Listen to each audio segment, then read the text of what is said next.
Learn fast എഡ്യൂക്കേറ്റിലേക്ക് എല്ലാവർക്കും സ്വാഗതം.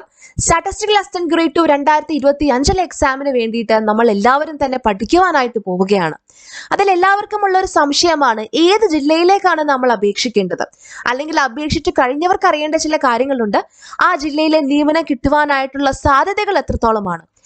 ഈ ഒരൊറ്റ വീഡിയോയിൽ തന്നെ നമ്മൾ തിരുവനന്തപുരം ജില്ലയിലെ സ്റ്റാറ്റിസ്റ്റിക്കൽ അസിസ്റ്റന്റ് ഗ്രേഡ് 2 നിയമന സാധ്യതകൾ എത്രത്തോളമാണ് എന്നാണ് അനലൈസ് ചെയ്യുവാനായിട്ട് പോകുന്നത്. ശ്രദ്ധിക്കുക, തിരുവനന്തപുരത്ത് അപ്ലൈ ചെയ്തവർക്ക് വേണ്ടി മാത്രമുള്ള വീഡിയോ അല്ല ഇത്. അപ്ലൈ ചെയ്യുവാൻ പോകുന്നവർക്കും അപ്ലൈ ചെയ്യണോ വേണ്ടയോ എന്ന സംശയത്തിൽ നിൽക്കുന്നവർക്കും വേണ്ടിയിട്ടുള്ള ഒരു വീഡിയോ ആണിത്. ഇതുപോലെ തന്നെ കേരളത്തിലെ എല്ലാ ജില്ലകളുടെയും വീഡിയോ നമ്മുടെ യൂട്യൂബ് ചാനലിൽ അപ്ലോഡ് ചെയ്തിട്ടുണ്ട്. അതുപോലെ തന്നെ എല്ലാ ജില്ലകളുടെയും ജില്ലാ തലത്തിലുള്ള കമ്പാരിസൺ ആയിട്ടുള്ള വീഡിയോയും യൂട്യൂബ് ചാനലിൽ അപ്ലോഡ് ചെയ്യുന്നതാണ് കേട്ടോ. അപ്പോൾ ഈ ഒരു വീഡിയോ നിങ്ങളുടെ തിരുവനന്തപുരത്തുള്ള സുഹൃത്തുക്കൾക്ക് എല്ലാവർക്കും തന്നെ ഷെയർ ചെയ്ത് കൊടുക്കുവാനായിട്ട് മറക്കരുത്.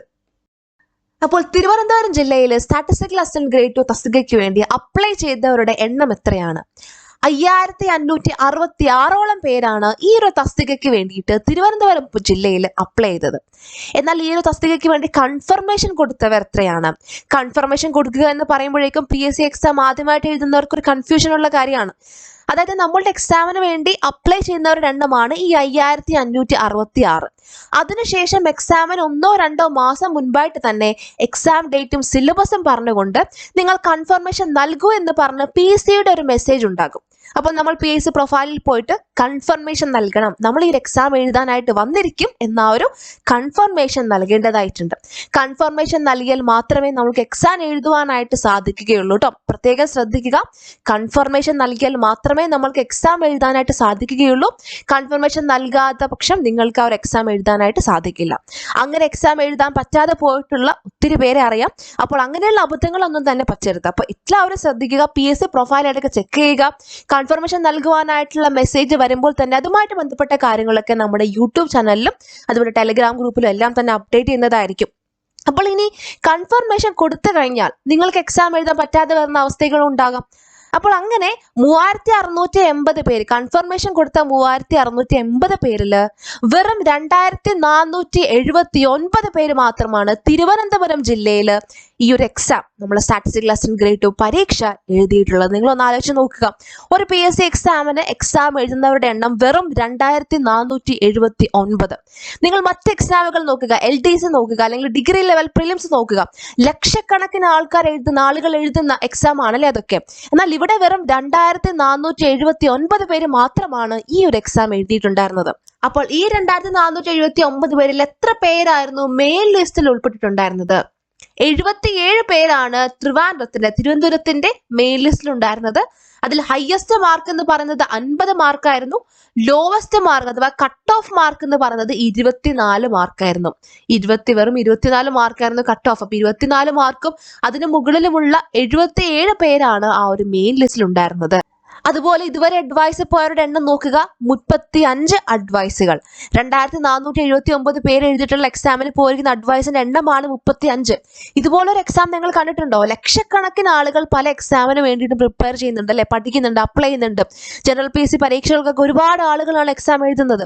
ഇപ്പൊ വേക്കൻസിയുടെ എണ്ണം നോക്കിക്കഴിഞ്ഞാലും അപ്ലൈ ചെയ്യുന്നവരുടെ എണ്ണം നോക്കിക്കഴിഞ്ഞാലും ഇതിനേക്കാൾ മികച്ച, ഇതിനേക്കാൾ എളുപ്പമുള്ള മറ്റൊരു എക്സാമും നിങ്ങൾക്കിനി കാണുവാനായിട്ട് സാധിക്കുന്നതല്ല. ഇനി 77 പേരടങ്ങുന്ന മെയിൻ ലിസ്റ്റിൽ ഓരോ റിസർവേഷൻ കാറ്റഗറിയിൽ നിന്നും എത്ര പേരാണ് ഉൾപ്പെട്ടിട്ടുള്ളതെന്ന് നോക്കാം. അതുപോലെ അവരുടെ ഹയസ്റ്റ് മാർക്കും ആ ഒരു റിസർവേഷൻ കാറ്റഗറിയിൽ ലോവസ്റ്റ് മാർക്കും എത്രയാണ്? ജനറൽ കാറ്റഗറി വിഭാഗത്തിൽ, അതായത് റിസർവേഷൻ ഒന്നും ഇല്ലാത്ത ജനറൽ കാറ്റഗറി വിഭാഗത്തിൽ നിന്ന് 40 പേരായിരുന്നു മെയിൻ ലിസ്റ്റിൽ ഉണ്ടായിരുന്നത്. അതിൽ ഹയസ്റ്റ് മാർക്ക് എന്ന് പറയുന്നത് 38ഉം ലോവസ്റ്റ് മാർക്ക് 24 ആയിരുന്നു. അതുപോലെ ഇഴവ, തീയ, ബില്ലവ കാറ്റഗറിയിൽ 15 പേരായിരുന്നു മെയിൻ ലിസ്റ്റിൽ ഉണ്ടായിരുന്നത്. അതിൽ ഹയസ്റ്റ് മാർക്ക് 35ഉം ലോവസ്റ്റ് മാർക്ക് 24.33 ആയിരുന്നു. SC/ST കാറ്റഗറിയിൽ ആരും തന്നെ മെയിൻ ലിസ്റ്റിൽ ഉണ്ടായിരുന്നില്ല. അതുപോലെ മുസ്ലിം കാറ്റഗറിയിൽ മെയിൻ ലിസ്റ്റിൽ ഉണ്ടായിരുന്നത് കഴിഞ്ഞ പ്രാവശ്യം 4 പേരായിരുന്നു. അതിൽ ഹയസ്റ്റ് മാർക്ക് എന്ന് പറയുന്നത് 31.67ഉം ലോവസ്റ്റ് മാർക്ക് 24 ആയിരുന്നു. അപ്പോൾ ഇവിടെ എല്ലാ റിസർവേഷൻ കാറ്റഗറിയുടെയും ഡീറ്റെയിൽസ് കൊടുത്തിട്ടുണ്ട്. ഈ ഒരു ഡാറ്റ നിങ്ങൾക്ക് പരിശോധിക്കാം. നിങ്ങളുടെ റിസർവേഷൻ കാറ്റഗറി ഏതാണെന്ന് നോക്കിയിട്ട് ആ ഒരു കാറ്റഗറിയിലുള്ള മെയിൻ ലിസ്റ്റിൽ ഉൾപ്പെട്ട ആളുകളുടെ എണ്ണവും അവരുടെ ഹയസ്റ്റ് മാർക്കും ലോവസ്റ്റ് മാർക്കും നിങ്ങൾക്ക് നോട്ട് ചെയ്ത് വെക്കാവുന്നതാണ്. അതുപോലെ ഓരോ റിസർവേഷൻ കാറ്റഗറിയുടെയും സപ്ലിമെന്ററി ലിസ്റ്റിൽ എത്ര പേരാണ് ഉൾപ്പെട്ടിട്ടുണ്ടായിരുന്നത്, അതുപോലെ അതിൽ ഹയസ്റ്റ് മാർക്ക്, അതുപോലെ ലോവസ്റ്റ് മാർക്ക് എത്രയാണ്. ഇപ്പൊ 70 ബില്ലവ ആ ഒരു റിസർവേഷൻ കാറ്റഗറിയുടെ സപ്ലിമെന്ററി ലിസ്റ്റിൽ 17 പേരായിരുന്നു ഉൾപ്പെട്ടിട്ടുണ്ടായിരുന്നത്. അതിൽ തന്നെ ഹയസ്റ്റ് മാർക്ക് റിട്ടൺ എക്സാമിലെ ഹയസ്റ്റ് മാർക്ക് എന്ന് പറയുന്നത് 23.67 ആയിരുന്നു. അതിൽ ഫസ്റ്റ് റാങ്ക് സപ്ലിമെന്ററി ലിസ്റ്റിൽ ഫസ്റ്റ് റാങ്ക് ഉണ്ടായിരുന്ന ആൾക്ക് വെയിറ്റേജ് കൂടി ഉണ്ടായിരുന്നു. അതുകൊണ്ടാണ് ഇവിടെ റിട്ടൺ എക്സാമിന്റെ ഹയസ്റ്റ് മാർക്ക് കൊടുത്തിരിക്കുന്നത് 23.67 ആയിരുന്നു. അതുപോലെ ലോവസ്റ്റ് മാർക്ക് എന്ന് പറയുന്നത് 20 മാർക്കായിരുന്നു. അതുപോലെ SC കാറ്റഗറിയിലാണെങ്കിൽ സപ്ലിമെന്ററി ലിസ്റ്റിൽ 9 പേരുണ്ടായിരുന്നു. അതിൽ ഹയസ്റ്റ് മാർക്ക് 23.3 മാർക്കായിരുന്നു, ലോവസ്റ്റ് മാർക്ക് 14 മാർക്കായിരുന്നു. എന്നിങ്ങനെ എല്ലാ റിസർവേഷൻ കാറ്റഗറിയുടെയും ഡാറ്റ ഈ ഒരു ടേബിളിൽ കൊടുത്തിട്ടുണ്ട് കേട്ടോ. നിങ്ങൾക്ക് ഈ ഒരു ടേബിൾ നോക്കാം. നിങ്ങളുടെ റിസർവേഷൻ കാറ്റഗറിയുടെ സപ്ലിമെന്ററി ലിസ്റ്റിൽ എത്ര പേരുണ്ടായിരുന്നു, അതിൽ ഹയസ്റ്റ് മാർക്ക് എത്രയാണ് അല്ലെങ്കിൽ ലോവസ്റ്റ് മാർക്ക് എത്രയാണ്, നിങ്ങളുടെ കാര്യങ്ങളൊക്കെ നിങ്ങൾക്ക് പരിശോധിക്കാം. അതുപോലെ ഡിഫറെന്റ്ലി ഏബിൾഡ് ആയിട്ടുള്ള അവരുടെ റിസർവേഷൻ കാറ്റഗറിയിൽ എത്ര പേരാണ് ഉൾപ്പെട്ടിട്ടുള്ളത് നോക്കാം നമുക്ക്. ഹിയറിംഗ് ഇംപയർമെന്റ് കാറ്റഗറിയിൽ 2 പേരാണ് ഉൾപ്പെട്ടിട്ടുണ്ടായിരുന്നത്. അതിൽ ഹയസ്റ്റ് മാർക്ക് 12.6ഉം ലോവസ്റ്റ് മാർക്ക് 6.33 ആയിരുന്നു. അതുപോലെ ലോക്കോമോട്ടർ ഡിസബിലിറ്റി സെറിബ്രൽ പ്ലാസ്റ്റി കാറ്റഗറിയിൽ 3 പേരായിരുന്നു ആ ഒരു ലിസ്റ്റിൽ ഉണ്ടായിരുന്നത്. അതുപോലെ ഹയസ്റ്റ് മാർക്ക് 12.33ഉം ലോവസ്റ്റ് മാർക്ക് 10.67ഉം ആയിരുന്നു. അപ്പോൾ തിരുവനന്തപുരം ജില്ലയിലെ മെയിൻ ലിസ്റ്റിലും സപ്ലിമെന്ററി ലിസ്റ്റിലും ഓരോ റിസർവേഷൻ കാറ്റഗറിയിൽ നിന്നും ഉൾപ്പെട്ട കാൻഡിഡേറ്റ്സിന്റെ എണ്ണം, അതുപോലെ അവരുടെ ഹയസ്റ്റ് മാർക്ക്, ലോവസ്റ്റ് മാർക്ക് എന്നീ വിവരങ്ങളെക്കുറിച്ച് നിങ്ങൾക്ക് ഒരു ഐഡിയ കിട്ടിയെന്ന് വിശ്വസിക്കുന്നു. ഇനി നമ്മൾ നോക്കാനായിട്ട് പോകുന്നത് അഡ്വൈസ് ഡീറ്റെയിൽസ് ആണ്. അതായത് ഓരോ റിസർവേഷൻ കാറ്റഗറിയിൽ നിന്നും ഏറ്റവും അവസാനം അഡ്വൈസ് പോയ ആളുടെ റാങ്ക് എത്രയാണ്, അല്ലെങ്കിൽ ഏറ്റവും അവസാനം അഡ്വൈസ് പോയ ആളുടെ മാർക്ക് എത്രയാണ് എന്നീ കാര്യങ്ങളൊക്കെയാണ് കേട്ടോ. അതിലേക്ക് കടക്കുന്നതിന് മുൻപായിട്ട് സ്റ്റാറ്റിസ്റ്റിക്സ്, മാത്തമാറ്റിക്സ്, കൊമേഴ്സ്, എക്കണോമിക്സ് എന്നീ വിഷയങ്ങൾ പ്രധാന വിഷയമായി വരുന്ന കേരള PSC പരീക്ഷകൾ, അതായത് കഴിഞ്ഞ തവണത്തെ സ്റ്റാറ്റിസ്റ്റിക്കൽ അസിസ്റ്റന്റ് ഗ്രേഡ് 2 എക്സാം, അതുപോലെ 2024 ജൂണിൽ നടന്ന റിസർച്ച് അസിസ്റ്റന്റ് പരീക്ഷ, അതുപോലെ കഴിഞ്ഞ വർഷം നടന്ന റിസർച്ച് ഓഫീസർ പരീക്ഷ എന്നീ 3 പരീക്ഷകളിലും ലേൺ ഫാസ്റ്റ് എഡ്യൂക്കേറ്റ് നേടിയ നേട്ടങ്ങളെക്കുറിച്ച് കുറച്ച് നിമിഷങ്ങൾ.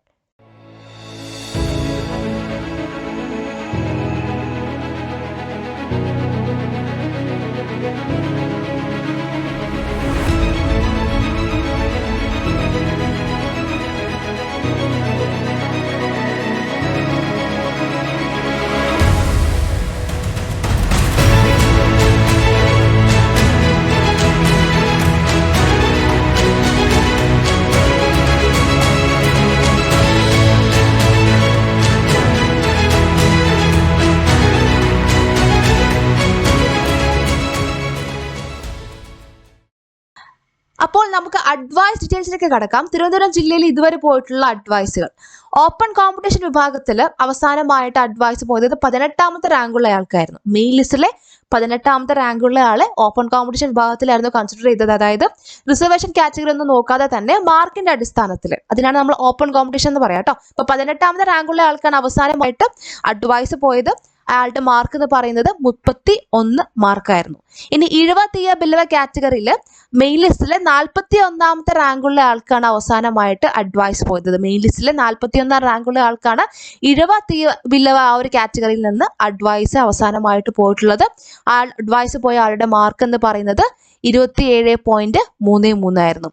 SC കാറ്റഗറിയിൽ സപ്ലിമെന്ററി ലിസ്റ്റിലെ 2ാമത്തെ റാങ്കുള്ള ആൾക്കാണ് അവസാനമായിട്ട് അഡ്വൈസ് പോയിട്ടുള്ളത് കേട്ടോ. അപ്പൊ അവസാനമായിട്ട് അഡ്വൈസ് പോയ ആളുടെ മാർക്ക് എന്ന് പറയുന്നത് 18 മാർക്കാണ്. അപ്പൊ അതുപോലെ എല്ലാ റിസർവേഷൻ കാറ്റഗറിയിലും അവസാനമായിട്ട് അഡ്വൈസ് പോയത് ഏത് റാങ്കുള്ള ആൾക്കാണ്, അയാളുടെ മാർക്ക് എത്രയാണ് എന്നുള്ള ഡീറ്റെയിൽസ് ആണ് ഒരു ടേബിളിൽ കൊടുത്തിട്ടുള്ളത്. അപ്പൊ നിങ്ങളുടെ റിസർവേഷൻ കാറ്റഗറി പ്രകാരം നിങ്ങൾക്ക് നിങ്ങളുടെ ആ ഒരു ഡാറ്റ ഒന്ന് നോട്ട് ചെയ്ത് വെക്കാം. അതുപോലെ വിശ്വകർമ്മ SIS എന്നാണ്. ഈ 2 കാറ്റഗറിക്കും ഇതുവരെ അഡ്വൈസുകളൊന്നും പോയിട്ടില്ല. അത് റൊട്ടേഷൻ ചാർട്ട് പ്രകാരം, PSCയുടെ റൊട്ടേഷൻ ചാർട്ട് പ്രകാരമാണ് അഡ്വൈസുകൾ പോകുന്നത്. അപ്പോൾ അവരുടെ ഊഴം വരുന്നതനുസരിച്ച് ആ അഡ്വൈസ് പോകുന്നതായിരിക്കും കേട്ടോ. അപ്പോൾ ബാക്കിയുള്ള എല്ലാ കാറ്റഗറിയുടെയും അവസാനമായിട്ട് അഡ്വൈസ് പോയ ആളുടെ റാങ്കും മാർക്കും ഇവിടെ കൊടുത്തിട്ടുണ്ട്. നിങ്ങൾക്ക് ഇത് പരിശോധിക്കാം. അതുപോലെ ഡിഫറെന്റ്ലി ഏബിൾഡ് കാറ്റഗറിയിൽ ഹിയറിംഗ് ഇംപയർമെന്റിലാണ് ലാസ്റ്റ് ആയിട്ട് അഡ്വൈസ് പോയത്. സപ്ലിമെന്ററി ലിസ്റ്റിൽ 2ാമത്തെ ആൾക്കാരന് അവസാനമായിട്ട് അഡ്വൈസ് പോയത് കേട്ടോ. അപ്പോൾ ഈ ഒരു വീഡിയോയിൽ നമ്മൾ കഴിഞ്ഞ തവണത്തെ സ്റ്റാറ്റിസ്റ്റിക്കൽ അസിസ്റ്റന്റ് ഗ്രേഡ് 2 പരീക്ഷയിൽ തിരുവനന്തപുരം ജില്ലയുടെ ഡീറ്റെയിൽസ് ആണ് കണ്ടത്. എത്ര പേര് അപ്ലൈ ചെയ്തു, എത്ര പേര് കൺഫർമേഷൻ നൽകി, എത്ര പേര് എക്സാം എഴുതി? 2479 പേര് മാത്രമാണ് തിരുവനന്തപുരം ജില്ലയിൽ എക്സാം എഴുതുന്നത്. നിങ്ങളൊന്ന് ആലോചിച്ച് നോക്കിയേ, എത്രത്തോളം കോമ്പറ്റീഷൻ കുറവാണ് അല്ലേ? നമ്മുടെ ജനറൽ പേസ് പരീക്ഷകളിൽ ലക്ഷക്കണക്കിന് ആളുകളാണ് പരീക്ഷ എഴുതുന്നതും പഠിക്കുന്നതും. ഇതിൽ വെറും 2479 പേര് മാത്രമാണ് എക്സാം എഴുതിയിട്ടുള്ളത്. അതിൽ തന്നെ എത്ര പേരായിരിക്കും സീരിയസ് ആയിട്ട് ആ ഒരു എക്സാമിന് വേണ്ടി പഠിച്ചിട്ടുണ്ടാവുക? നിങ്ങളൊന്ന് ആലോചിച്ച് നോക്കുക. അതുകൊണ്ട് തന്നെ ഈ ഒരു പരീക്ഷയ്ക്ക് വേണ്ടി നിങ്ങൾ എല്ലാവരും ആത്മാർത്ഥമായിട്ട് പരിശ്രമിക്കണം കേട്ടോ. നന്നായിട്ട് പഠിക്കുക. നമുക്കൊരു 6 മാസം മുൻപിലുണ്ട്. എല്ലാ ദിവസവും നമ്മളുടെ ആ ഒരു ജില്ലയുടെ റാങ്ക് ലിസ്റ്റ് പബ്ലിഷ് ചെയ്യുന്ന സമയത്ത് നിങ്ങളുടെ രജിസ്റ്റർ നമ്പറും നിങ്ങളുടെ പേരും ആ ഒരു ടോപ്പ് റാങ്കിൽ തന്നെ ഉണ്ടാവണം എന്നുള്ള ഒറ്റ ലക്ഷ്യത്തിൽ നിങ്ങൾ നന്നായിട്ട് പഠിക്കുക. ഈ ഒരു 6 മാസക്കാലം നിങ്ങൾ ആത്മാർത്ഥമായിട്ട് പരിശ്രമിച്ചു കഴിഞ്ഞാൽ ഉറപ്പായിട്ടും നിങ്ങൾക്ക് ആ ഒരു ലിസ്റ്റിൽ ഏറ്റവും ടോപ്പ് റാങ്കിലേക്ക് എത്തുവാനായിട്ട് സാധിക്കും. അപ്പോൾ എങ്ങനെയാണ് നമ്മൾ ഈ ഒരു പരീക്ഷയ്ക്ക് വേണ്ടി പഠിക്കേണ്ടത്, തയ്യാറെടുക്കേണ്ടത്? സബ്ജക്ട് ബേസ്ഡ് എക്സാമുകളിൽ, അതായത് പ്രത്യേകമായിട്ടും സ്റ്റാറ്റിസ്റ്റിക്സ്, മാത്തമാറ്റിക്സ്, കൊമേഴ്സ്, എക്കണോമിക്സ് എന്നീ വിഷയങ്ങൾ പ്രധാന വിഷയമായി വരുന്ന സബ്ജക്ട് ബേസ്ഡ് എക്സാമുകളിൽ PSC ചോദ്യങ്ങൾ ചോദിക്കുന്ന ഒരു രീതിയുണ്ട്. ആ ഒരു രീതി മനസ്സിലാക്കിക്കൊണ്ട് വേണം നമ്മൾ പഠിക്കുവാനായിട്ട്.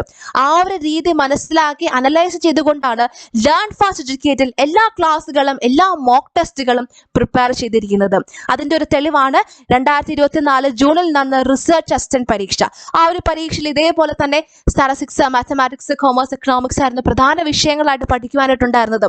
ആ ഒരു പരീക്ഷയിൽ ലേൺ ഫാസ്റ്റ് എഡ്യൂക്കേറ്റിൽ പഠിപ്പിച്ച ഭാഗങ്ങളിൽ നിന്നും 64 ചോദ്യങ്ങളാണ് നമ്മളുടെ മെയിൻ എക്സാമിന് വന്നത്. 64 ചോദ്യങ്ങൾ, എക്സാക്ട്ലി സെയിം ആയിട്ടുള്ള ചോദ്യങ്ങൾ, സിമിലർ ആയിട്ടുള്ള ചോദ്യങ്ങൾ, പഠിച്ച കാര്യങ്ങൾ അപ്ലൈ ചെയ്യേണ്ട ചോദ്യങ്ങൾ, അങ്ങനെ 64 ചോദ്യങ്ങളാണ് ഒരു പരീക്ഷയ്ക്ക് വന്നത്. ആ 64 ചോദ്യങ്ങൾ ഏതൊക്കെ ക്ലാസ്സിലാണ് നമ്മൾ പഠിച്ചിട്ടുള്ളത്, ഏതൊക്കെ മോക്ക് ടെസ്റ്റിലെ ചോദ്യങ്ങളാണ്, അല്ലെങ്കിൽ ഏത് ക്ലാസ്സിൽ പഠിപ്പിച്ച കാര്യങ്ങൾ അപ്ലൈ ചെയ്തിട്ടുള്ള ചോദ്യങ്ങൾ എന്നിങ്ങനെയുള്ള കംപ്ലീറ്റ് വിവരങ്ങൾ യൂട്യൂബിൽ ഒരു വീഡിയോ ആയിട്ട് അപ്ലോഡ് ചെയ്തിട്ടുണ്ട്. നിങ്ങൾക്കത് കണ്ടു നോക്കാം. അപ്പോൾ ആ ഒരു PSC ചോദ്യങ്ങൾ ചോദിക്കുന്ന രീതി മനസ്സിലാക്കിക്കൊണ്ട് തന്നെയാണ് ലേൺ ഫാസ്റ്റ് എഡ്യൂക്കേറ്റിന്റെ എല്ലാ ക്ലാസ്സുകളും തയ്യാറാക്കുന്നത്. അതിന്റെ ഫലം തന്നെയായിരുന്നു 64 ചോദ്യങ്ങൾ വന്നതും. മാത്രമല്ല, റിസർച്ച് അസിസ്റ്റന്റ് പരീക്ഷയിൽ വെറും 159 പേര് മാത്രമടങ്ങുന്ന ഷോർട്ട് ലിസ്റ്റിൽ ഇടം നേടിയത് 37 പേരാണ്. അത് സ്റ്റേജ് വൈഡ് എക്സാം ആണ്. 37 പേരും ലേൺ ഫാസ്റ്റിലെ സ്റ്റുഡൻസ് ആയിരുന്നു. 19 പേരാണ് മെയിൻ ലിസ്റ്റിൽ മാത്രമുള്ളത്. 19 പേര് മെയിൻ ലിസ്റ്റിലും 18 പേര് സപ്ലിമെന്ററി ലിസ്റ്റിലും. അതുപോലെ 2022 സ്റ്റാറ്റിസ്റ്റിക്കൽ അസിസ്റ്റന്റ് ഗ്രേഡ് 2 പരീക്ഷയിൽ ലേൺ ഫാസ്റ്റ് എഡ്യൂക്കേറ്റിൽ നിന്നും 55 റാങ്ക് ഹോൾഡേഴ്സ് ആണ് ഉണ്ടായിരുന്നത്. 55 റാങ്കുകൾ, 1, 2, 3, 4, 5 റാങ്കുകൾ ഉൾപ്പെടെ വിവിധ ജില്ലകളിലായി 55 റാങ്കുകൾ. എങ്ങനെയാണ് ഇത് സാധ്യമാവുക? PSC പരീക്ഷയിൽ ചോദ്യങ്ങൾ ചോദിക്കുന്ന ഒരു രീതിയുണ്ട്. ആ ഒരു രീതി മനസ്സിലാക്കി വേണം നമ്മൾ പഠിക്കുവാനായിട്ട്. ഞങ്ങൾ ക്ലാസ്സിൽ പഠിപ്പിക്കുന്നതും അതുപോലെ മോക്ക് ടെസ്റ്റിൽ ഇടുന്ന ക്വസ്റ്റ്യൻസും നിങ്ങൾ ആത്മാർത്ഥമായിട്ട് പഠിക്കുകയും പ്രാക്ടീസ് ചെയ്യുകയും ചെയ്യുകയാണെങ്കിൽ തീർച്ചയായിട്ടും ഇനി വരാൻ പോകുന്ന 2025 സ്റ്റാറ്റിസ്റ്റിക്കൽ അസിസ്റ്റന്റ് ഗ്രേഡ് 2 പരീക്ഷയുടെ റാങ്ക് ലിസ്റ്റിൽ നിങ്ങളുടെ പേരും ഏറ്റവും ടോപ്പ് റാങ്കിൽ ഉണ്ടാവുമെന്നതിൽ ഒരു സംശയവുമില്ല. ഈ 2025 നിങ്ങൾ ആഗ്രഹിച്ചതുപോലെ നിങ്ങൾക്കൊരു ഗവൺമെന്റ് ജോലി നേടുവാൻ സാധിക്കട്ടെ എന്ന് ആശംസിക്കുന്നു. നിങ്ങളോടൊപ്പം ലേൺ ഫാസ്റ്റ് എഡ്യൂക്കേറ്റ് എന്നും ഉണ്ടാവും. Thank you.